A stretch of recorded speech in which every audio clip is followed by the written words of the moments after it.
O pessoal que trabalha comigo selecionou algumas perguntas que algumas pessoas têm feito com frequência e algumas dúvidas que algumas pessoas também têm em relação a postos de combustível.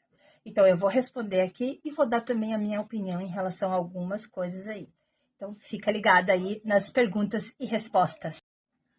O que é um fundo de comércio? Bom, as perguntas são praticamente o mesmo contexto ali. Como que eu faço para saber se eu tenho direito a cobrar o fundo de comércio? O que é um fundo de comércio? Bom, fundo de comércio é quando a pessoa tem direito a explorar aquele estabelecimento ali por um período longo, por exemplo, de 10 a 20 anos.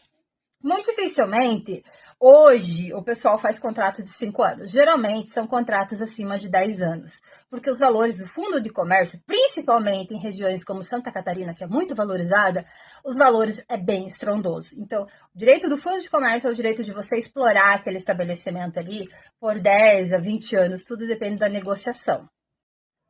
Qual é a diferença de pagamento de luva para pagamento de fundo de comércio? Bom, é o contrato de locação. Se você tem um contrato de locação com o dono do imóvel abaixo de 60 meses, você vai pagar geralmente a luva, né? Que são valores super baixos, tipo 100 mil, 150 mil. Porque quando a gente fala de posto, é valor baixo isso daí, tá? E fundo de comércio é sempre milhões. Sempre milhões. Você já começa as negociações sempre milhões. E são contratos acima de 60 meses. Geralmente são contratos de 120 meses para mais, entendeu? Então, direito ao fundo de comércio, você só tem um contrato acima de 60 meses, mas geralmente beira aí os 120 meses. Abaixo, você não tem direito ao fundo de comércio, por isso você paga uma luva.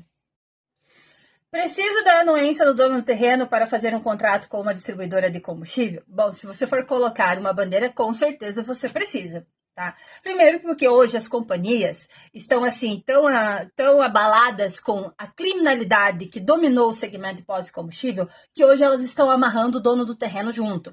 Por quê? Porque existem os usurpadores que se institulam ser donos de posto de combustível e são criminosos, que eles pagam uma propina para assessor, para gerente comercial e daí fazem um contrato com uma distribuidora de combustível, pegam o dinheiro da distribuidora e depois arrancam a bandeira.